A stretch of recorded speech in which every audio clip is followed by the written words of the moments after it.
record it. So if anyone wants to re-watch it, or if you're watching the replay, it is being recorded. And I'm just going to share my screen with you so you can see what I'm going on about.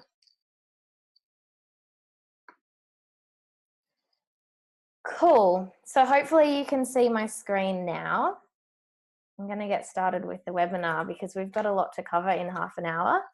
And I want to make sure we get through it all. So I'm Danny. Tonight's webinar is about weight loss, and it's how to lose weight when nothing else is working. So basically what we're going to be going through is all the other stuff that can be going on with weight loss. That's not calorie counting or carbs or dieting or exercise and all of those things that the dieting industry kind of says is the only thing you need to do. So we're going to be going through why dieting isn't the answer for long-term weight loss. I'll be covering the 6 barriers to weight loss, how to identify which barrier is actually impacting you, and then some practical steps that you can use to overcome that barrier, which is the main reason why we're all here, because we want to know how to fix it, right? So my name is Danny. I'm a naturopath, which means that I work with nutrition, lifestyle, herbal remedies. It kind of encompasses a whole lot of stuff. So basically I coach my clients on understanding their bodies.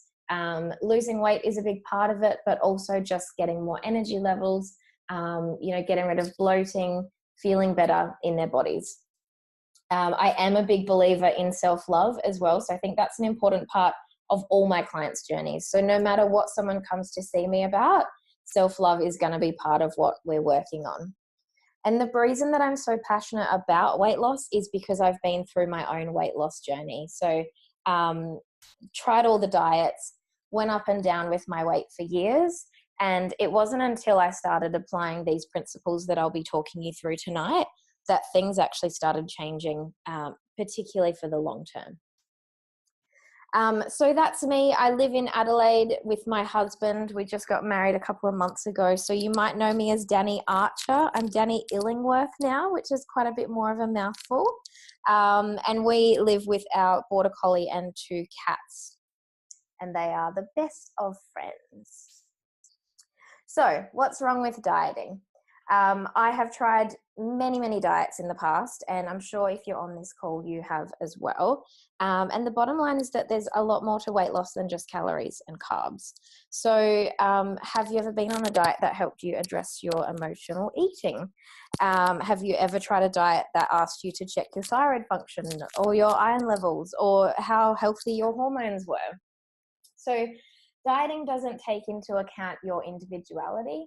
It assumes that it's just kind of a one-size-fits-all approach, and it really just doesn't work with health, and it doesn't work with weight loss. So when we ignore the root issues and those kind of barriers that we're going to be going through today, by dieting, by calorie counting, by restricting our food, all of those things, you might get short-term results, but you're not getting the long-term results. And what I want to help you get past is that kind of short-term weight loss, short-term restriction, and then rebound weight gain, and then you're kind of trying another diet again down the track to kind of lose the weight that you gained back after the diet.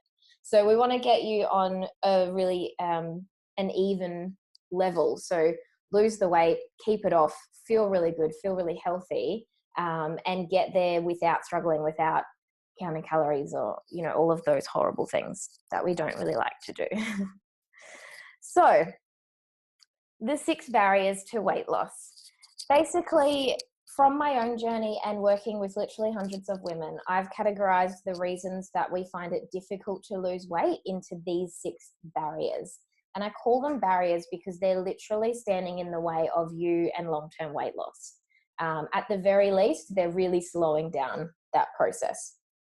So if you've ever felt like there's something wrong with you because you can't lose weight, you're definitely in the right place, because tonight I'm going to help you understand what is actually going on, and help you realize that it's not actually something you're doing wrong. It's physical stuff that you haven't actually addressed through the dieting. So the first one is insulin and blood sugar. You can all turn off your videos if that's easier, because it'll just keep the internet a bit better so everyone can hear me. Insulin and blood sugar. So we've kind of got two things here. Insulin resistance is when your body isn't responding to normal amounts of insulin, and your pancreas will produce more and more insulin to get the same response. So insulin is a normal response to when we eat carbs, but when that insulin is getting produced in higher and higher amounts, it actually tells your body to hold on to fat stores.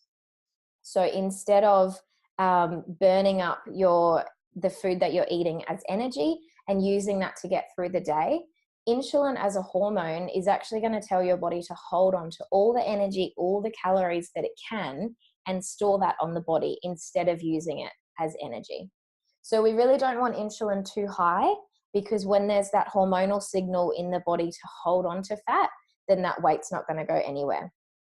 And blood sugar imbalances are a little bit similar. So if your blood sugar isn't stable throughout the day, then you're producing higher amounts of insulin than you want to be. So what we want to overcome is that high insulin production. How do you know if you have issues with insulin or blood sugar? Basically, if you've ever been hangry, like that kind of hungry, angry, where you're really irritable because you haven't eaten, or you get so hungry that you come home and just want to eat the entire pantry. If you've ever had that, then you have had blood sugar imbalances. That's basically what's going on. If you suffer with sugar cravings, PCOS is really linked with these, or any other hormonal issues, and obviously difficulty losing weight. So if you can kind of tick a few of those, have a look at your insulin and blood sugar levels. You can get tested for fasting glucose, and you can get your hormones assessed, but I'll be going into that a little bit later on. Two ways to overcome the insulin and blood sugar: avoiding a refined sugar and wheat. So basically your white sugars, your white wheat products, is a really, really big one, because they will promote this kind of insulin resistance and blood sugar instability. And the other tip is cinnamon is great for blood sugar balance. So if you're having porridge in the morning, add some cinnamon, even adding it to your coffee, having it in curries and stews and things like that. It's a really nice herb that you can have in your food to help balance your blood sugar and insulin. Next one is hormones. So hormones are complex. That's the bottom line. We are women. We have a lot more hormones than men. And that complexity means that there's a lot more that can go wrong and kind of get out of balance.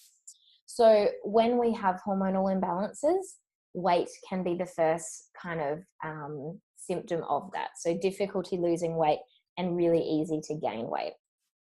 Fat cells actually produce in estrogen as well. So if you've got this hormonal imbalance, you're gaining weight, which means more fat cells. Those fat cells then start producing estrogen, which means higher estrogen. And you can see how that becomes a vicious cycle. So you can get trapped in that. So it's really important that we work out your hormonal health when it comes to weight loss. How do you know if you have it? So irregular periods, clotting, pain, PMS, heavy bleeding, basically anything that goes wrong with your periods or your cycle is a sign of hormonal imbalance. Often I see hormonal imbalances post-pregnancy, post-childbirth, just because there's so many changes that go on in a woman's body at that time. And also menopause. So before, during, and after menopause, hormonal imbalances are really, really common. The body doesn't always kind of bounce back after those periods of transition. So what can you do if you think hormones are an issue for you? You can test your hormones to know exactly what's going on. And that's always what I recommend first, because otherwise we're kind of guessing. And there's a lot that you can do for general hormonal health, but without knowing exactly what's going on, then you can only get so far with a generic remedy, if that makes sense. Minimizing dairy and refined sugar can be really helpful for hormones. Flaxseed meal is hormone balancing, also known as linseed meal. So you can add that to cereals and smoothies really easily. And it's really important to get essential fats into your diet, because without those fats, you can't actually produce the hormones that you need. So we're not only talking about too much of a certain hormone here, we're talking about not enough as well. So having those healthy fats in your diet from seafoods and nuts and seeds and avocado, you're actually giving your body the fat that it needs to then produce hormones in the right amount. Let me know if you have any questions as we go. There is a chat box there that I'm having a look at. So if you have any questions or I say something that doesn't make sense, just please let me know. Third one is thyroid. So the thyroid controls your metabolism, and when your thyroid is underactive, that means that you have a slow metabolism, which means weight gain and really, really hard to lose weight. So basically, if you have any of the symptoms that I'm about to mention, I highly recommend getting your thyroid tested. It's something I see so much in the clinic that it's literally almost every client I see has some kind of thyroid issue. I'm working on my thyroid myself. It's, they estimate up to 80% of women have thyroid issues. So it's a really, really big one. So the symptoms are dry skin and hair, constipation, fatigue, low libido, always feeling the cold, like really cold sensitive. That's a really thyroid specific one. And of course, difficulty losing weight and easy weight gain. So if you can kind of tick off a few of those, I highly recommend getting your thyroid checked and working on how you can actually improve your thyroid. Because if your thyroid isn't working properly, your metabolism is going to be slow. And with a slow metabolism, you really can't lose weight quickly or effectively in the long term. So what do we do to overcome it? We minimize gluten. Gluten is such a big one when it comes to thyroid. It really, really messes with your thyroid health. So minimizing it as much as you can will really help. Reducing stress. So your stress hormone actually directly blocks your thyroid hormones. So having a huge impact there. Iodine-rich foods are really important, and that's something that we're really deficient in Australia. So seaweed and seafood, it's not a big list for iodine. We need to be getting those foods into our diet regularly. And selenium-rich foods as well. So Brazil nuts are the best way to get that. If you have 2 or 3 Brazil nuts a day, you're like way exceeding your selenium requirements for that day. So that's an easy way to get it in. Australian soil is really low in selenium, so trying to get the Brazil nuts not from Australia. I don't often recommend that, but just for the selenium content, I would recommend not getting them from Australia, because when the soil is low, the crop and produce that comes from that is not going to be very good in selenium either. So that is thyroid, really, really important and really, really common as well. Stress and emotional eating. So we've kind of got 2 here. Stress is important when it comes to weight, because when you produce your stress hormone cortisol, it tells you to store your fat. So it's similar to insulin, like what we mentioned before. So basically, when you're stressed, your body is preparing to fight or flight. So it's kind of going back to when we were in the caves, and if we were stressed, it was generally from like a bear or something. So our body would release all this glucose into the bloodstream to get us ready to either fight the bear or flight, like run away from the bear. So we have all this glucose circulating in our system, ready to be used as energy. But in today's world, we're not fighting or flighting. We're probably sitting, tapping away at a keyboard, or, driving the car on the way to work. So we're not actually getting a chance to use the energy that's been released into the bloodstream. So you've got all this energy, your body's ready to use it up as energy, and then you don't actually have a need for that energy. So the glucose gets turned into fat and stored on the body. So if you're living in a really high stress lifestyle, you could have this constant flow of glucose being pulled out of the liver into the bloodstream, ready to be used as energy, not being used as energy, and then turned into fat. So it's really increasing your weight constantly, And when that cycle's going on, it's going to be really hard to lose weight. Even if you're restricting your calories and exercising and all those things, you've got this physiological response going on that's just constantly storing fat on your body. Emotional eating is a little bit different. So you might have the cortisol if it's a stress eating kind of thing, but sometimes it's really just that comfort and that emotional support. So generally increased calorie intake, cravings, and binge eating can be a real side effect of that as well. So that's how they impact your weight. How do you know you have it? You generally know if you have it. So if you tend to eat when you're feeling emotional, if you know that you live a high stress life, if you're always on the go and you can't stop, then this is something that's going to be impacting your weight as well. And where do we start with overcoming it? It's a big one. So stress management is really important. Finding something that helps you reduce your stress levels. And this is different for everyone. Some women need to go to a boxing class to get physically release it. Some people like to meditate or have a bath, or some mums can only steal away 5 minutes in the morning to just take some deep breaths. Whatever it is for you, stress management is really, really important. Exercise can help with stress, but it's really important that you're not only doing high intensity exercise, because your body sees that as a physical stress. There needs to be a balance between low to moderate intensity exercise, which actually brings your stress levels down, and that higher intensity, which actually can increase your cortisol even higher.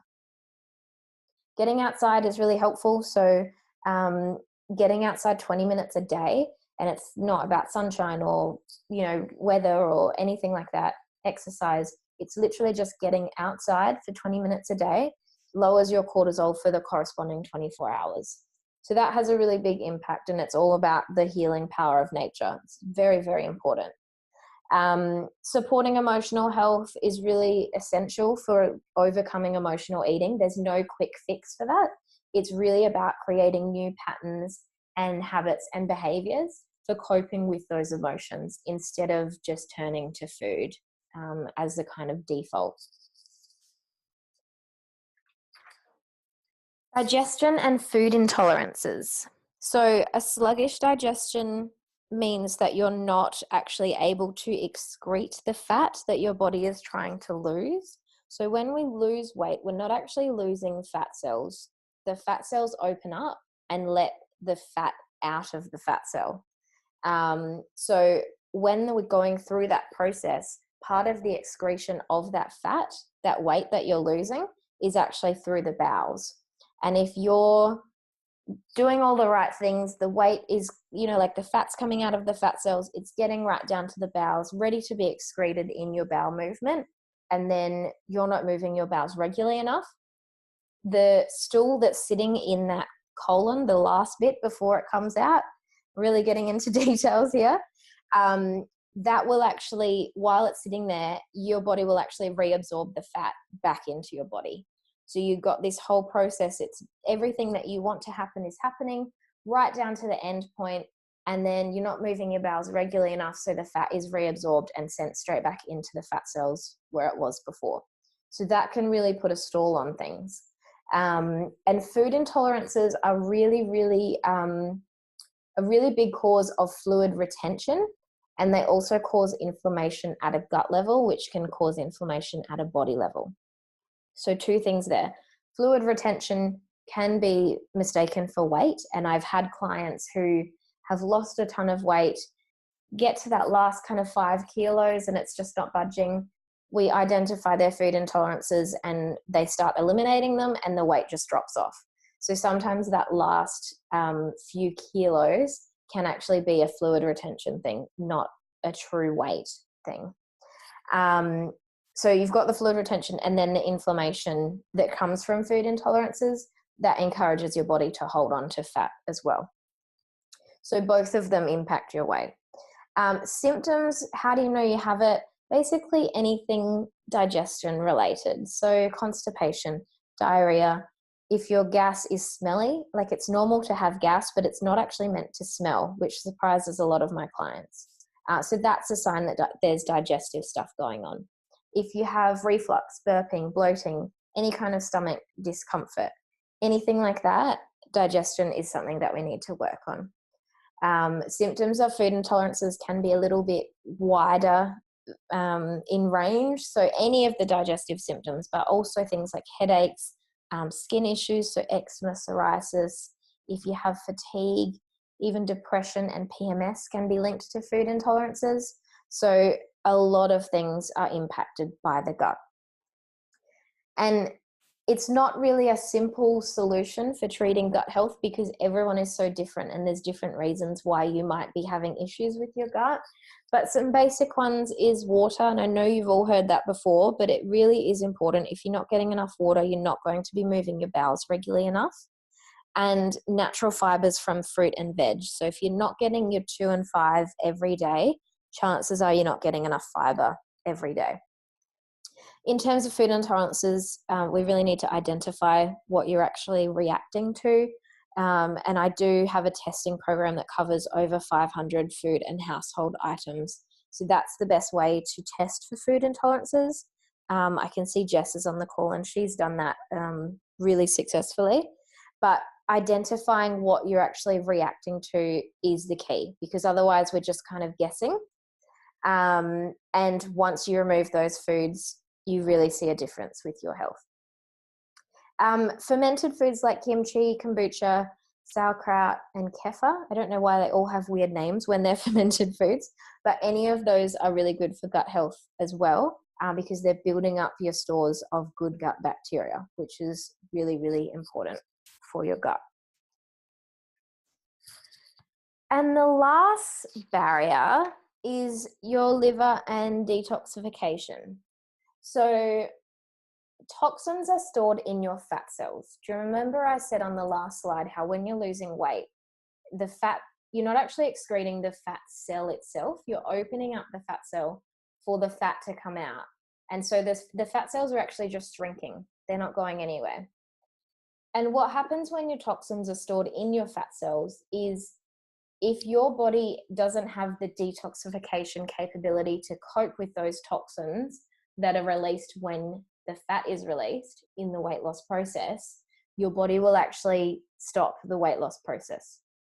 So we want to make sure that your liver and all your other detoxification organs are working properly so that when you're in the weight loss process, the fat is coming out of the fat cells and it's bringing the toxins with it. Your body's actually able to cope with that and process it the way that it's supposed to. And then you're not stalling your weight loss process. So your liver, your lymphatic system, kidneys and bowels, all of your detox organs and systems are really important for weight loss, because without those working properly, your body can't cope with the toxins that are going to come out when the fat comes out from the fat cells. And that's really going to put a hold on weight loss. So how do you know if you have it? The number one sign is a weight loss plateau. So if you can lose weight up to a certain point and then everything just stops, and no matter what you do, you can't budge past that point, that's a really big sign that it's a detox thing. Some signs of poor liver health is if you feel nauseous after eating fatty foods, if you don't have an appetite in the morning, that can be a sign that your liver's not working properly. And if you have really bad hangovers, like if you can drink the same as other people but feel so much worse the next day, that can also signify that your liver's not quite working the way it could be. So detoxes are something that you probably see a lot of, and I'm not a fan of most of the detox programs out there because they're really harsh.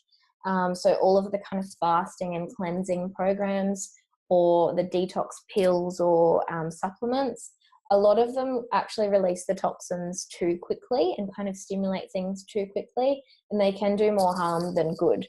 So it's really important to just gently support your body's detoxification pathways. And I do have a 2-week cleanse program that's a really good way to do that, just through whole foods. You don't need supplements. You just need to get back to basics and have some really specific foods that will help support your liver and your other detoxification organs. As a general rule, water and exercise is really important. So that helps with your lymphatic system. It helps with your kidneys and your bowels, and all of those, as well as the liver, are really important for detoxing. And also minimizing alcohol intake can really help with liver function. So if you're constantly kind of bombarding your liver with alcohol, if you're not having any nights free from alcohol, it can be really hard for the liver to catch a break. So I do recommend 3 alcohol-free nights per week, just to give your liver a chance to kind of have a rest and do all the other jobs that it has properly. Okay, so we have flown through the 6 barriers. In summary, identifying and working with your barrier is essential for long-term weight loss success. If you're not looking at what's actually going on underneath, then it's really, really hard to get that long-term result. Working with your body is so much easier than working against it. So when you actually know what's going on at a physical level, it's so much easier to go through the weight loss journey because you understand your body.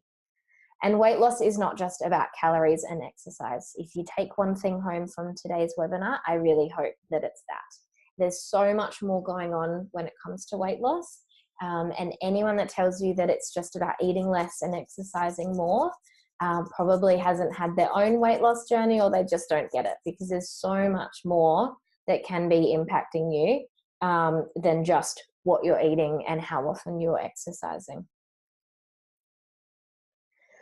So I'm going to post into the chat group now my links. I do have a Facebook group that I'd love for you to join. If you can't find the chat box, there's a little speech bubble symbol that you can click on to find the chat box, but I'll send them out in emails anyway. So I do have a Facebook group. I post lots of recipes and videos in there, and we're just a community of women that are just trying to do our best, trying to understand our bodies more, and just supporting and encouraging each other. I do have a Facebook page, so if you haven't liked that already, head over and follow me there so that you get all of my recipes and blog posts and everything that I share there, as well as information about more webinars and all sorts of things. And of course, there is my website, which has got all my recipes and blog posts on there as well. So you can go through those whenever you like. That's always there for you. And I do have an exciting announcement. So today we've gone through the 6 barriers to weight loss, and I have a quiz on my website which will actually help you find out exactly what is stopping you from losing weight. So if I was going through the slides tonight and you were thinking, maybe it's that one, maybe it's this one, I'm not quite sure, I've just put the link to my quiz in the chat box, and you can head over there and answer the questions. You'll get your result at the end, and then if you pop in your email address, you'll get a full report that kind of tells you step by step how to overcome that barrier so that you can start taking steps forward to get past it and not let it block you anymore. So I will be putting that in an email as well, but it's divinenaturalhealth.com/quiz. Very easy, and it's in the chat box for you. If you do want to work with me, I do have my breakthrough program, which is the most popular way to work with me. It's a 3-month program. We work one-on-one, whether you're in Adelaide and want to come see me in my clinic, or we work via Zoom, this software that we're using now. And I do include testing for thyroid and other essential things that need to be checked before we start your weight loss process.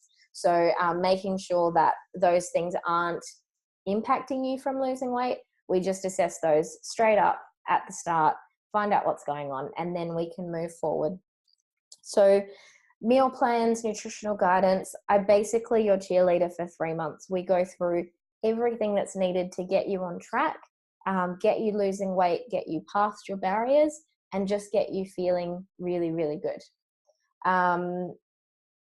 So that's my program. You can work with me one-on-one, but most people choose the program just because it's got everything included in it. So I hope you learned a lot. Please go and do my quiz, because it'll be really helpful for you to know exactly what's going on what is actually stopping you from losing weight. And make sure you put your email address in so that you get that full report, because the steps to overcome the barriers is really the most important part. It's great to know what's stopping you from losing weight, but it's even more important that you actually know what to do to get past that. So I hope to see you in our Facebook group. I'll be sending you an email with the recording if you want to rewatch it, or if you would like to share this with someone that you think might benefit from it. And yeah, we'll continue the conversation in my Facebook group.